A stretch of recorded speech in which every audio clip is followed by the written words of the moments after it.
नमस्कार, मैं सुरेश कुमार, इतिहास व्याख्याता। आज हम मध्यकालीन भारत का इतिहास पढ़ने जा रहे हैं और उसमें दक्षिण भारत में विजयनगर और बहमनी साम्राज्य के विषय में अध्ययन करेंगे। उससे पहले हमने पिछले अध्याय में उत्तरी भारत में दिल्ली सल्तनत के समय विभिन्न क्षेत्रीय राज्यों जिनमें गुजरात, मालवा, मेवाड़, जौनपुर आदि के बारे में अध्ययन किया। आज हम दक्षिण भारत के विजयनगर और बहमनी साम्राज्य की स्थापना के विषय में अध्ययन करेंगे, जिसमें पहला टॉपिक विजयनगर के विषय में पढ़ना है और अगली क्लास में हम बहमनी साम्राज्य के बारे में पढ़ेंगे। मोहम्मद तुगलक के शासनकाल के अंतिम वर्षों में जो अव्यवस्था उत्पन्न हुई, उसका लाभ उठाते हुए दक्षिण भारत में दो स्वतंत्र राज्यों का उदय हुआ। सुदूर दक्षिण में हिंदुओं का विजयनगर राज्य और उसके उत्तर में मुसलमानों का बहमनी राज्य। विजयनगर राज्य की स्थापना का मूल ध्येय मुस्लिम शासकों की धर्मांधता से पीड़ित हिंदू जनता, धर्म और संस्कृति को संरक्षण प्रदान करना था। नंबर 1 है विजयनगर राज्य।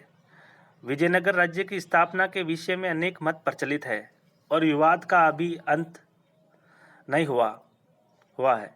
सेवेल नामक विद्वान ने 7 विभिन्न मतों का उल्लेख किया है, परंतु इतना निश्चित है कि इस राज्य की स्थापना 1336 ईस्वी के कुछ के अनुसार 1346 ईस्वी में संगम के 2 पुत्रों हरियर और बुक्का ने की थी। हरियर और बुक्का के प्रारंभिक जीवन के बारे में भी अनेक कथाएं प्रचलित है, जिनका सार यह है कि मुस्लिम आक्रमणकारी उनको पकड़कर दिल्ली ले गए, जहां उन्हें बलात् मुसलमान बनाया गया और मोहम्मद तुगलक ने उन्हें रायचूर दक्षिण में शांति और व्यवस्था स्थापित करने भेजा। दक्षिण आने के बाद दोनों ने इस्लाम त्याग दिया और हिंदू आंदोलन के नेता बन गए। ऐसा प्रतीत होता है कि दोनों भाइयों को दक्षिण के सूरवीर कृष्ण नायक और वीर वल्लाल से प्रोत्साहन तथा प्रसिद्ध विद्वान एवं संत माधव विद्यारण्य और उनके अनुज वेदों के टीकाकार सायणाचार्य से अत्यधिक प्रेरणा और सहायता मिली थी। दोनों भाइयों ने तुंगभद्रा नदी के दक्षिण तट पर हम्पो हिस्तिनावतो राज्य की नींव रखी। इसके बाद उन्होंने विद्यानगर नामक एक नया नगर बसाया। यही नगर आगे चलकर विजयनगर के नाम से प्रसिद्ध हुआ और इसी के पीछे राज्य का नाम भी विजयनगर पड़ा। यही नगर इस राज्य की राजधानी भी थी। संगम वंश। हरियर प्रथम 1336 से 53 ईस्वी। विजयनगर राज्य के संस्थापक हरियर और बुक्का संगम के पुत्र थे, अतः उनके राजवंश का नाम भी संगम वंश पड़ा। हरियर ने सम्राट की उपाधि धारण नहीं की और उसके बाद बुक्का ने भी ऐसा ही किया। दोनों भाइयों ने धैर्य और संयम के साथ नवस्थापित राज्य की सीमाओं का विस्तार किया। परिस्थितियां भी अनुकूल नहीं थी। दौलताबाद का सूबेदार कुतुब खां विजयनगर को नष्ट करने पर तुला था और कृष्णा नायक तथा वीर वल्लाल को भी अब इस राज्य से ईर्ष्या होने लगी थी। धन की कमी के कारण हरियर एक विशाल सेना खड़ी करने में असमर्थ था। हरियर ने अपने राज्य की सुरक्षा व्यवस्था को सुदृढ़ बनाया, कृषि को प्रोत्साहन दिया, शांति और व्यवस्था कायम की, जिससे व्यापार और वाणिज्य की उन्नति हुई। 1340 ईस्वी के आसपास हरियर ने कोंकण का कुछ क्षेत्र और मालाबार का समुद्र तट अपने राज्य में मिला लिया। इसी समय होयसल नरेश वीर वल्लाल तृतीय की मृत्यु हो गई और उसका उत्तराधिकारी वल्लाल चतुर निर्बल तथा अयोग्य निकला। इससे हरियर को संपूर्ण होयसल राज्य को जीतने का सुअवसर मिल गया और विजयनगर राज्य का आकार दुगुना हो गया। कुछ दिनों बाद कदम्ब के छोटे राज्य को जीतकर विजयनगर में सम्मिलित कर लिया गया। हरियर ने मदुरा के सुल्तान को परास्त कर उसकी शक्ति को निर्बल बना दिया और इस प्रकार 1353 ईस्वी, कुछ के अनुसार 1356 ईस्वी में अपनी मृत्यु से पूर्व हरियर ने विजयनगर के छोटे से राज्य को काफी विस्तृत कर दिया। बुक्का 1353 से 79 ईस्वी। हरियर के बाद उसका छोटा भाई बुक्का उसका उत्तराधिकारी बना। उसने अपने सरदारों की विद्रोहात्मक प्रवृत्ति का दमन कर विजयनगर की केंद्रीय शक्ति को सफल बनाया। इसके बाद उसने मदुरा के मुस्लिम राज्य को जीतकर विजयनगर राज्य में मिला दिया। उसकी सफलता से प्रभावित होकर आसपास के हिंदू सरदारों ने भी स्वेच्छा से विजयनगर की प्रभुसत्ता स्वीकार कर ली। इसके बाद उसने तुंगभद्रा और कृष्णा नदियों के मध्य के उपजाऊ दोआब को जीतने का प्रयास किया और यहीं से विजयनगर और नवोदित मुस्लिम राज्य बेहमनी के बीच आपसी संघर्ष प्रारंभ हुआ, जो पीढ़ी दर पीढ़ी चलता रहा, क्योंकि दोनों ही राज्य इस उपजाऊ क्षेत्र को अपने अपने अधिकार में रखने की आकांक्षा रखते थे। बुक्का के शासनकाल की एक प्रमुख घटना 1374 ईस्वी में उसके द्वारा चीन को एक शिष्टमंडल भेजना था। 1379 ईस्वी में बुक्का की मृत्यु हो गई। हरिहर द्वितीय 1379 से 1404 ईस्वी। बुक्का के बाद उसका पुत्र हरिहर द्वितीय उत्तराधिकारी हुआ। उसने महाराजा धीराज और राज परमेश्वर की उपाधियां धारण की। वे एक महान योद्धा तथा विजेता था और उसने कनारा, मैसूर, तिरुचिरापल्ली, कांची तथा चेंगलपट आदि प्रदेशों को जीतकर विजयनगर का विस्तार किया। बेहमनी राज्य के सुल्तान मोहम्मद शाह द्वितीय के साथ उसने मैत्रीपूर्ण संबंध कायम किए, परंतु उसके उत्तराधिकारी फिरोज शाह के समय में दोनों राज्यों में संघर्ष शुरू हो गया। फिरोज शाह ने हरिहर द्वितीय को परास्त कर उसे अपमानजनक संधि करने के लिए बाध्य किया। शिव का उपासक होने पर भी हरिहर द्वितीय का अन्य धर्मों के प्रति सहिष्णुतापूर्ण व्यवहार था। उसने भी कई मंदिरों का निर्माण करवाया तथा विद्वानों को उदारतापूर्ण राजकीय संरक्षण प्रदान किया। देवराय प्रथम और वीर विजय 1404 से 19 ईस्वी। 1404 ईस्वी में हरिहर द्वितीय की मृत्यु के बाद होने वाले उत्तराधिकारी संघर्ष में उसका पुत्र देवराय प्रथम विजयी रहा। उसके शासनकाल में बेहमनी राज्य से जबरदस्त युद्ध लड़े गए। कहा जाता है कि देवराय बेहमनी राज्य में स्थित मुदगल क्षेत्र की एक सुनार स्त्री निहाल पर मोहित हो गया और उसे प्राप्त करने के लिए उसने मुदगल पर आक्रमण कर दिया, परंतु उसे बेमनी से परास्त होना पड़ा और विजयनगर के कुछ क्षेत्र देकर संधि करनी पड़ी। 1410 ईस्वी में उसकी मृत्यु हो गई। उसके उत्तराधिकारी वीर विजय ने 1419 ईस्वी तक शासन किया। उसके समय में कोई उल्लेखनीय घटना नहीं घटी। देवराय द्वितीय 1419 से 49 ईस्वी। वीर विजय के बाद देवराय द्वितीय शासक बना। राजारोहण के तुरंत बाद उसे बेमनी के फिरोज शाह के आक्रमण का सामना करना पड़ा, जिसमें उसने बेमनी को परास्त करके उसके कुछ क्षेत्रों पर भी अपना अधिकार जमा लिया। इस सफलता से उसकी प्रतिष्ठा में वृद्धि हुई। इसके बाद उसने अपने राज्य की शासन व्यवस्था का पुनः संगठन किया और सेना को ठोस नींव पर खड़ा किया। उसने अपनी सेना में मुसलमान घुड़सवारों और तीरंदाजों को भी भर्ती किया। परंतु 1443 ईस्वी में जब बेमनी के सुल्तान अहमद शाह ने उस पर आक्रमण किया तो वे परास्त हो गया और उसे संधि करने के लिए विवश होना पड़ा। देवराय द्वितीय ने राज्य की भौतिक उन्नति के लिए बहुत प्रयास किए। उसने सामुद्रिक व्यापार का निरीक्षण करने के लिए एक विशेष अधिकारी की नियुक्ति की। वे भी एक विद्या अनुरागी शासक था। उसने कई विद्वानों तथा साहित्यकारों को आश्रय दिया। उसके शासनकाल में दो विदेशी यात्री, इटली का निकोलो कोंटी और ईरान का अब्दुल रज्जाक, विजयनगर पर्यटन करने आए। दोनों ने विजयनगर के साम्राज्य तथा समृद्धि का विस्तृत उल्लेख किया है। 1449 ईस्वी में देवराय द्वितीय का अंत हो गया,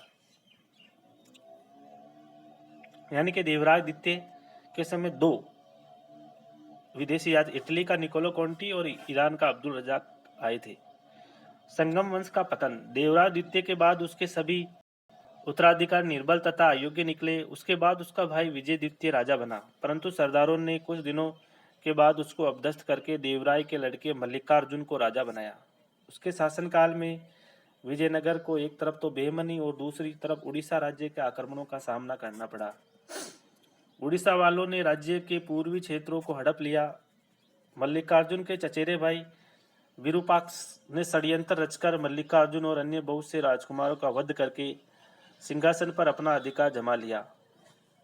इस व्यवस्था का लाभ उठाते हुए बेमनी वालों ने गोवा, कोंकण और उत्तरी कर्नाटक पर अधिकार जमा लिया।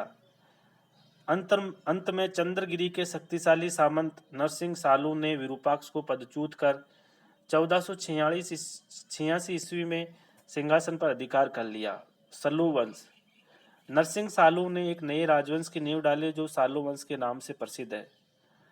नरसिंह केवल 6 वर्ष तक शासन कर पाया। वे योग्य, पराक्रमी तथा सर्वप्रिय शासक था।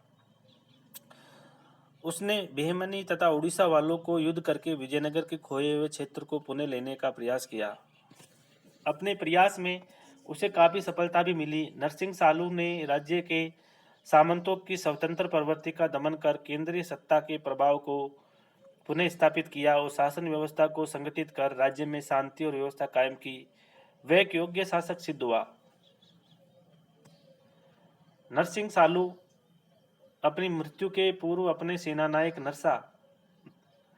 नरेश नायक को अपने दोनों अवयस्क पुत्रों का अभिभावक नियुक्त कर गया था। नरसा ने बड़े लड़के इमादी नरसिंह तिम्मा को गद्दी पर बैठाकर शासन सूत्र अपने हाथ में ले लिए। 1503 ईस्वी में नरसा की मृत्यु हो गई और उसका पुत्र नरसिंह अभिभावक बन गया। 1505 ईस्वी में नरसिंह ने अपने राजा का वध करके सिंहासन पर अधिकार जमा लिया। इस प्रकार सलू वंश का अंत हुआ और तुलु वंश का शासन स्थापित हुआ। तुलु वंश नरसिंह 1505 से 1509 ईस्वी। तुलु वंश का संस्थापक वीर नरसिंह योग्य शासक और पराक्रमी सेनानायक सिद्ध हुआ। उसने शासन तंत्र को सुव्यवस्थित किया और सेना को सुदृढ़ बनाया। उसने पुर्तगाली गवर्नर आलमीडिया से अच्छे घोड़ों को खरीदने का समझौता किया। उसके शासनकाल में भी विजयनगर को बेमनी आक्रमणों का सामना करना पड़ा, जिन्हें उसने सफलतापूर्वक विफल बना दिया। कृष्णदेवराय 1509 से 30 ईस्वी। नरसिंह के उपरांत उसका छोटा भाई कृष्णदेवराय सिंहासन पर बैठा। उसकी गिनती विजयनगर के महानतम तथा भारतीय इतिहास के महान शासकों में की जाती है। वे कुशल प्रशासक, महान योद्धा तथा पराक्रमी सेनानायक था। उसने साम्राज्य की शासन व्यवस्था का पुनः संगठन किया, विद्रोही सरदारों और अधिकारियों का दमन कर राज्य में शांति और व्यवस्था कायम की तथा अनेक सुधारों के द्वारा राज्य की आर्थिक स्थिति को उन्नति की ओर अग्रसर किया। कृष्णदेवराय ने अनेक युद्ध किए और उन सभी में उसे विजय मिली। उसके समय में बेमनी 5 स्वतंत्र मुस्लिम राज्यों में विभाजित हो गया, परंतु उन पांचों का और विशेषकर 3 राज्यों बीजापुर, गोलकुंडा और अहमदनगर का विजयनगर के साथ संघर्ष चलता रहा। मुस्लिम राज्यों के विरुद्ध उसने पुर्तगालियों से घनिष्ठ मैत्री संबंध स्थापित किए और अपने राज्य में भटकल नामक स्थान पर उन्हें अपना दुर्ग बनाने की अनुमति भी प्रदान की। राजा बनते ही उसे नाम मात्र के बेमनी सुल्तान मसूद शाह के भीषण आक्रमण का सामना करना पड़ा। महमूद शाह ने अपने सैनिक अभियानों को जिहाद की संज्ञा देकर मुसलमानों को उत्तेजित किया, परंतु कृष्णदेवराय ने धैर्य के साथ शत्रु का सामना किया और उसे परास्त करके खदेड़ दिया। भागती मुस्लिम सेना का बुरी तरह से पीछा किया गया। इस युद्ध में बीजापुर का सुल्तान यूसुफ आदिल शाह मारा गया। कृष्णदेवराय ने आगे बढ़कर रायचूर का दुर्ग तथा कृष्णा तुंगभद्रा के उपजाऊ दोआब को जीतकर विजयनगर राज्य में सम्मिलित कर लिया। इसके बाद उसने बीदर को भी जीत लिया, परंतु राजनीतिक सूझबूझ का परिचय देते हुए महमूद शाह को पुनः सिंहासन पर बैठाकर लौट आया। युद्ध में प्राप्त सफलता तथा महमूद शाह के प्रति उसके व्यवहार ने उसकी प्रतिष्ठा को काफी बढ़ा दिया। इसके बाद उसने अपने पड़ोसी शत्रु उड़ीसा की तरफ ध्यान दिया। 1513 ईस्वी में उसने उड़ीसा के राजा को पराजित किया और उससे वे सब क्षेत्र वापस लिए जो उसके दुर्बल पूर्वाधिकारियों के समय उड़ीसा ने हथिया लिए थे। 1514 ईस्वी में उसने पुनः आक्रमण करके उदयगिरी का किला जीत लिया। इसके बाद उसने कोडविंदु तथा कोडप्पल्ली पर अधिकार कर लिया। इस अवसर पर उड़ीसा के राजा की पत्नी और तथा पुत्र उसकी पकड़ में आ गए थे, जिनके साथ उसने सम्मानजनक व्यवहार किया। बाद में उड़ीसा के राजा ने अपनी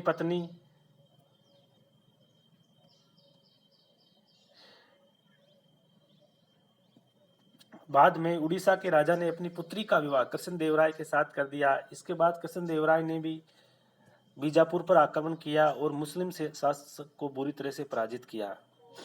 बीजापुर की राजधानी गुलबर्गा पर भी उसका अधिकार हो गया। विजयनगर के सैनिकों ने बीजापुर को खूब लूटा। उसके सैनिक अभियानों की सफलता के फलस्वरूप उसका शासन पश्चिम में दक्षिण कोंकण, पूर्व में विजयपट्टनम और दक्षिण में भारतीय प्रायद्वीप के छोर तक पहुंच गया।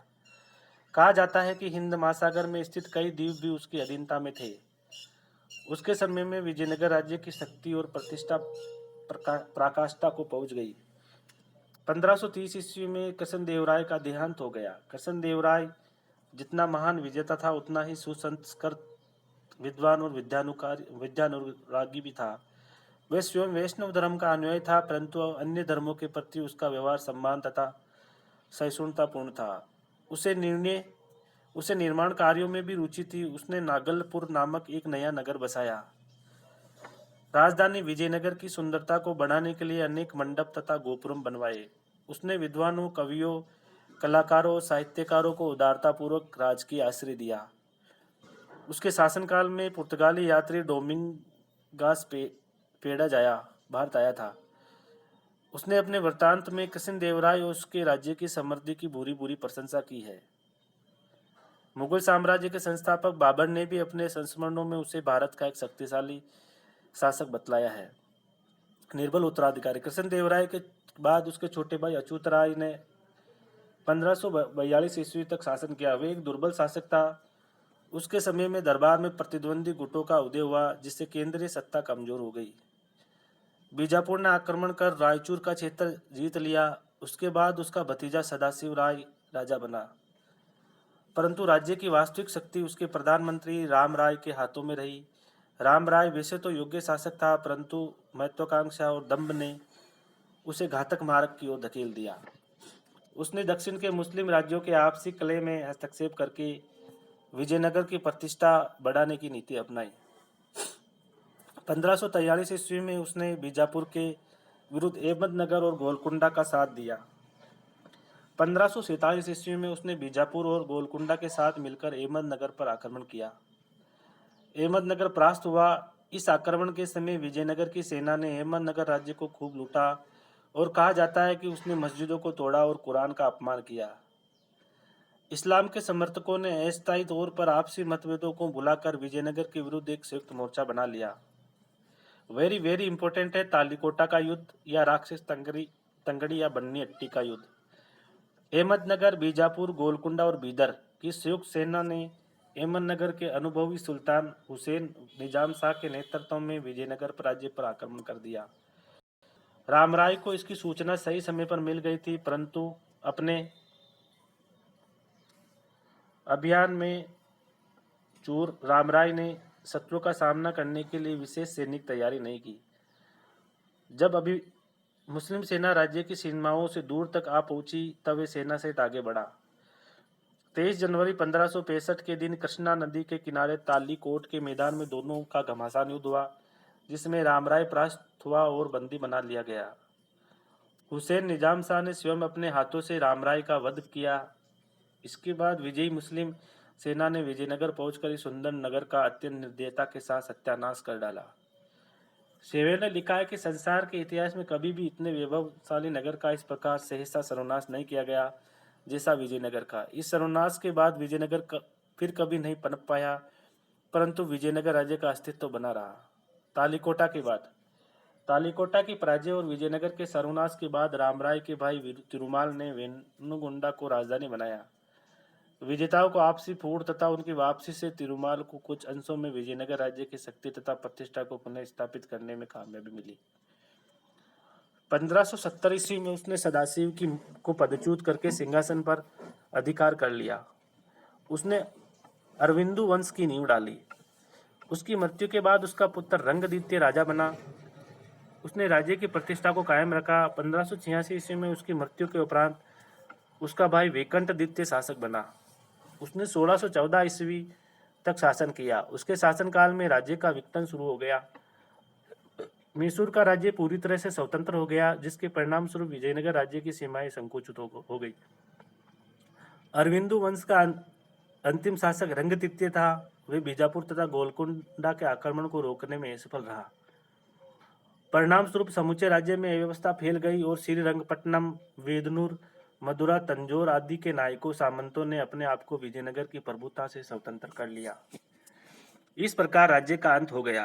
विजयनगर के पतन के कारण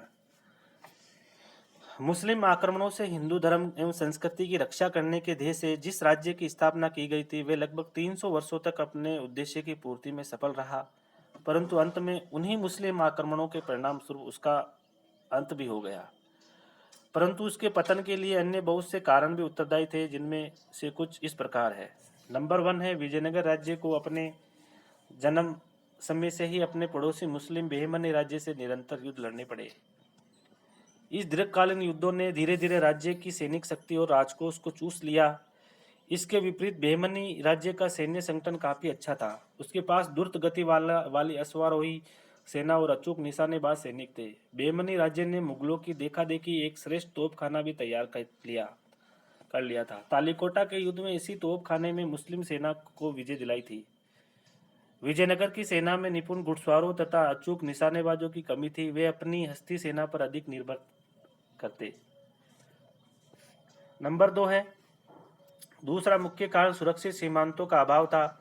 उसकी सीमाएं मुस्लिम राज्यों से मिली हुई थी और उनको सुरक्षित रखने का विशेष प्रबंध भी नहीं किया गया था। गुप्तचर व्यवस्था की समुचित व्यवस्था के अभाव में कई बार तो ऐसा हुआ कि जब मुस्लिम सेना काफी दूरी तक राज्य में घुस आती, तब आक्रमण की जानकारी मिल पाती और तत्काल जैसे तैयारी हो पाती, उसी के सहारे शत्रु का सामना किया जाता था।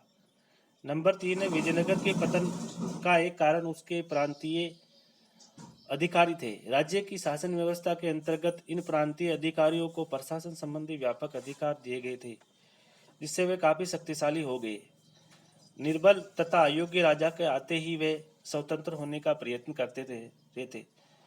उनके विद्रोह तथा विद्रोही का आचरण के कारण केंद्रीय सत्ता निर्बल पड़ती गई। पतन का एक कारण विजयनगर के राजाओं द्वारा राज्य की स्थायी आर्थिक उन्नति के लिए ठोस आर्थिक योजनाओं को हाथ में लेना था। उन्होंने अच्छे घोड़े तथा तोपों को प्राप्त करने की लालसा में पुर्तगालियों को विशेष व्यापारिक सुविधाएं प्रदान कर विजयनगर के विदेशी व्यापार को पुर्तगालियों की झोली में डाल दिया। इससे राज्य के आय में भारी कमी आई और इसी कमी को पूरा करने के लिए जनता पर करों का बोझ डाल दिया गया। नंबर 5 है, विजयनगर राज्य की स्थापना के बाद धीरे धीरे हिंदुओं का धार्मिक उत्साह ठंडा पड़ता गया। इसके विपरीत मुसलमानों का धार्मिक जोश एवं उत्साह बना रहा और उन्हें विजयनगर के हिंदू राज्य पर बार बार आक्रमण करने की प्रेरणा देता रहा। अहमदनगर पर किए गए आक्रमण के समय विजयनगर की सेना ने मुसलमानों की धार्मिक भावना पर जो कुठाराघात किया, उसे वे नहीं भुला पाए और शीघ्र ही अपने आंतरिक विवादों को भुलाकर विजयनगर के विरुद्ध एकजुट हो गए और संयुक्त मोर्चा बनाकर आक्रमण किया। शासन व्यवस्था, विजयनगर साम्राज्य की शासन व्यवस्था कैसी थी, इसके विषय में अध्ययन करना है। शासन व्यवस्था, केंद्रीय शासन। विजयनगर में निरंकुश राजतंत्रात्मक शासन व्यवस्था थी। राजा ही राज्य की संपूर्ण शक्ति का स्रोत माना जाता था। क्योंकि इसकी स्थापना के लिए धार्मिक भावना भी उत्तरदायी थी, अतः निरंकुश होने पर भी वह उदार तथा विचारवान होता था। वह अत्याचारी तथा उत्तरदायित्वहीन निरंकुश शासक नहीं था। वह धर्मानुसार शासन चलाता था। राज्य तथा प्रजा की उन्नति पर कल्याण का सदा ध्यान रखता था। राजा के शासन संबंधी कार्यों में सहायता देने के लिए एक मंत्री परिषद होती थी। मंत्री परिषद में प्रधानमंत्री, सेनापति, कोषाध्यक्ष इत्यादि होते थे। मंत्रियों की नियुक्ति तथा पदच्युति राजा ही करता था। मंत्री परिषद के सदस्य सामान्यतः उच्च कुलीन परिवारों के होते थे। कभी कभी किसी मंत्री का पद वंशानुगत भी कर दिया जाता था। प्रशासनिक कार्यों में सहायता देने के लिए एक बड़ी समिति भी थी, जिसमें मंत्रियों के अलावा साम्राज्य के विभिन्न प्रांतीय अधिकारी और सेनानायक, पुरोहित, विद्वान एवं प्रतिष्ठित नागरिक भी होते थे। दरबार की शान शौकत पर बहुत अधिक धन खर्च किया जाता था, परंतु उसका वैभव विदेशी यात्रियों तथा कूटनीतिज्ञों के लिए एक आश्चर्य का विषय था। प्रांतीय शासन व्यवस्था, विजयनगर साम्राज्य 6 प्रांतों में बटा हुआ था। प्रत्येक प्रांत का शासन एक अधिकारी के हाथ में था, जिसे नायक सूबेदार कहते थे। नायक पद पर सामान्यतः राजवंश अथवा प्रमुख सामंतों के सदस्यों को ही नियुक्त किया जाता था। राजा की भांति नायक जो भी प्रांतीय शासन के सभी अधिकार प्राप्त थे, परंतु उसे अपने प्रांत की आय व्यय का हिसाब केंद्रीय सरकार को भेजना पड़ता था। राजा का आदेश मिलने पर नायकों को केंद्रीय सरकार की सहायतार्थ अपने सैनिक दस्तों को भी भेजना पड़ता था। निर्बल और अयोग्य शासकों के शासनकाल में प्रांतीय शासकों नायकों को नियंत्रण में रखना एक दुष्कर कार्य सिद्ध हुआ।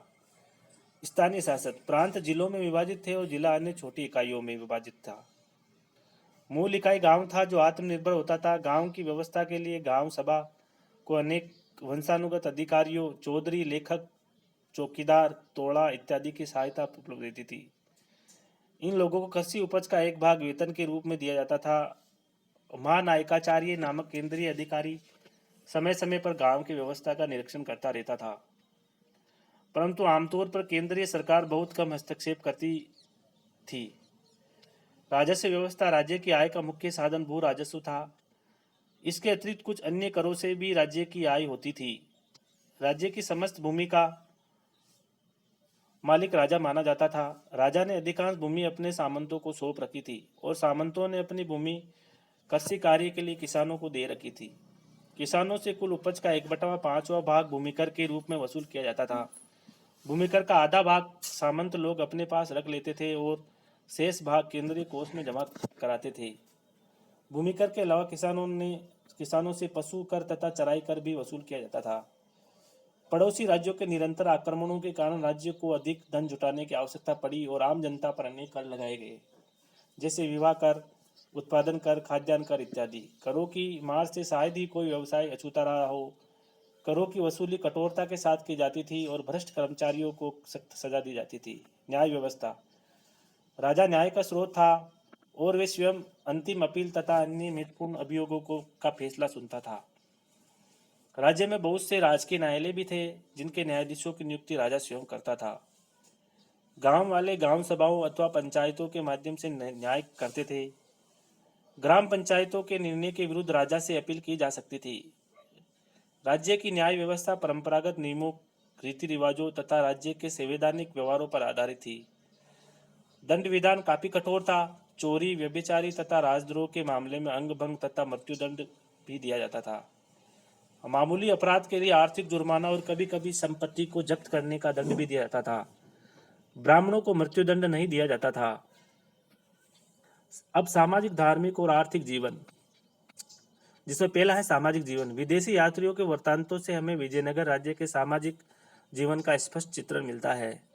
उस समय का समाज सुसंगठित था। सामाजिक और आर्थिक जीवन में तो ब्राह्मणों की प्रधानता थी ही, परंतु राजनीतिक तथा प्रशासनिक मामलों में भी उनका विशेष महत्व था। उन्हें कुछ विशेषाधिकार भी प्राप्त थे। राजा अथवा राज्य का कोई भी न्यायालय उन्हें मृत्युदंड नहीं दे सकता था।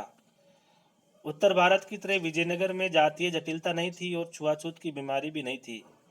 ब्राह्मणों के अलावा सब जातियां खानपान के बारे में किसी प्रकार का प्रतिबंध नहीं मानती थी। समाज में स्त्रियों की स्थिति काफी अच्छी थी। वे साम्राज्य के राजनीतिक, सामाजिक तथा आर्थिक जीवन में भाग लेती थी।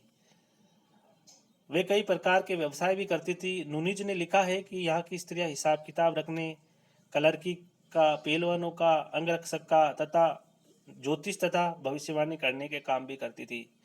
उन्हें कुश्ती, आक्रमण तथा बचाव के लिए विभिन्न अस्त्र शस्त्रों के संचालन की शिक्षा भी दी जाती थी।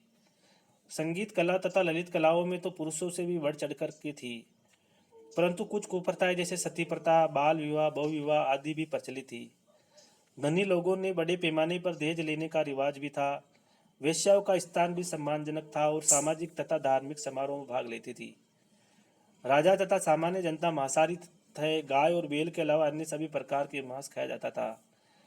नगर में मांस बेचने का बाजार भी था। अंतरजातीय खानपान तथा वैवाहिक संबंधों में के बारे में ठोस जानकारी नहीं मिल पाई थी। धार्मिक जीवन। विजयनगर राज्य की स्थापना के साथ ही दक्षिण भारत में हिंदू धर्म का पुनरुत्थान शुरू हो गया। शासकों ने इस कार्य में विशेष भूमिका अदा की। विजयनगर के अधिकांश शासक वैष्णव धर्म को मानने वाले थे, परंतु उन्होंने भारतीय शासकों की परंपरागत आदर्श धार्मिक सहिष्णुता को स्वीकार किया और सभी धर्मों के प्रति सम्मान प्रदर्शित किया।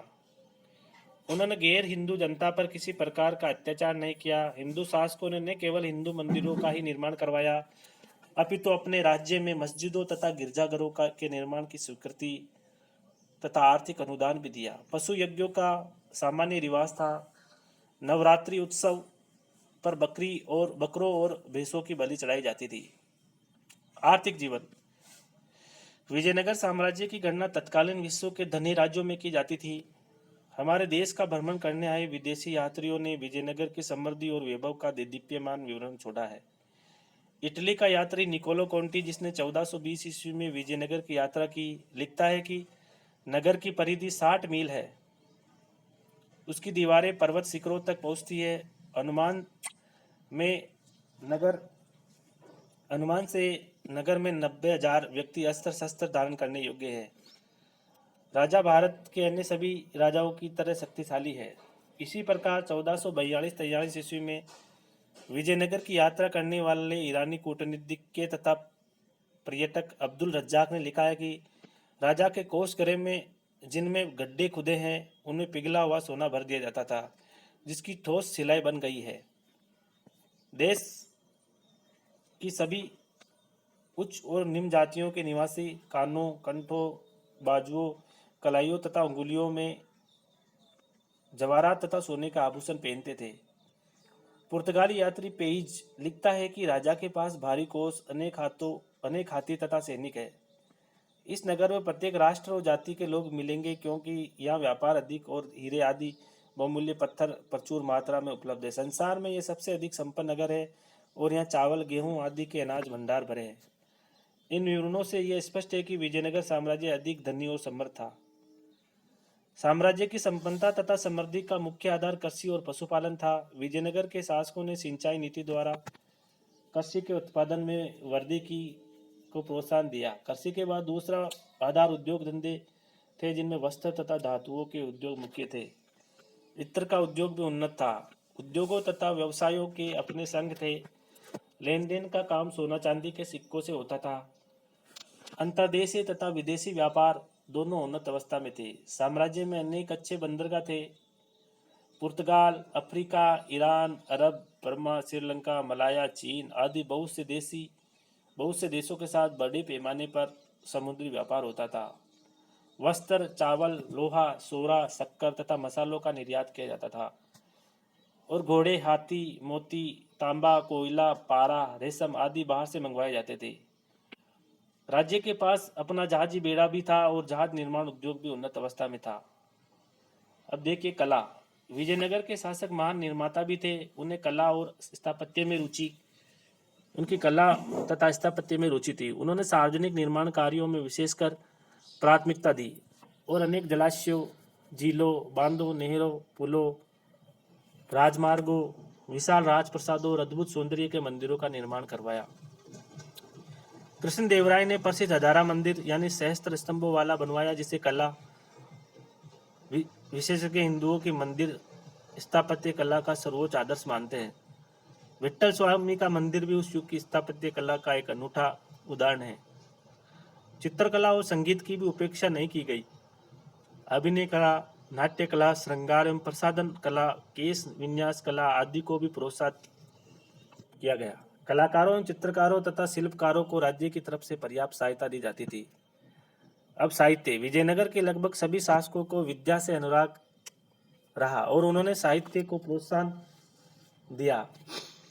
परिणाम स्वरूप संस्कृत, तमिल, तेलुगु और कन्नड़ भाषाओं और साहित्य की अभूतपूर्व उन्नति हुई। विजयनगर के इतिहास के प्रारंभिक काल में वेदों के प्रख्यात भाष्यकार सायण तथा उनका भाई माधव विद्यारण्य हुए। विजयनगर की स्थापना में भी इन दोनों भाइयों का महत्वपूर्ण सहयोग रहा। कृष्ण देवराय तो स्वयं भी उच्च कोटि का विद्वान तथा साहित्य का उदार संरक्षक था। उसके समय में साहित्य रचना का काम उन्नति की चरम सीमा पर पहुंच गया। उसके दरबार में विद्वानों, कवियों, दार्शनिकों का जमघट लगा रहता था। तेलुगु साहित्य का महान कवि अलसन्नी उसी के समय हुआ। उसे राष्ट्र कवि कहा जाता था। संक्षेप में विजयनगर साम्राज्य के अंतर्गत कला और साहित्य की अभूतपूर्व वृद्धि हुई। इस प्रकार हमने विजयनगर साम्राज्य के विषय में विस्तार से अध्ययन किया है। अगली क्लास में हम बहमनी साम्राज्य के विषय में विस्तार से अध्ययन करेंगे। धन्यवाद।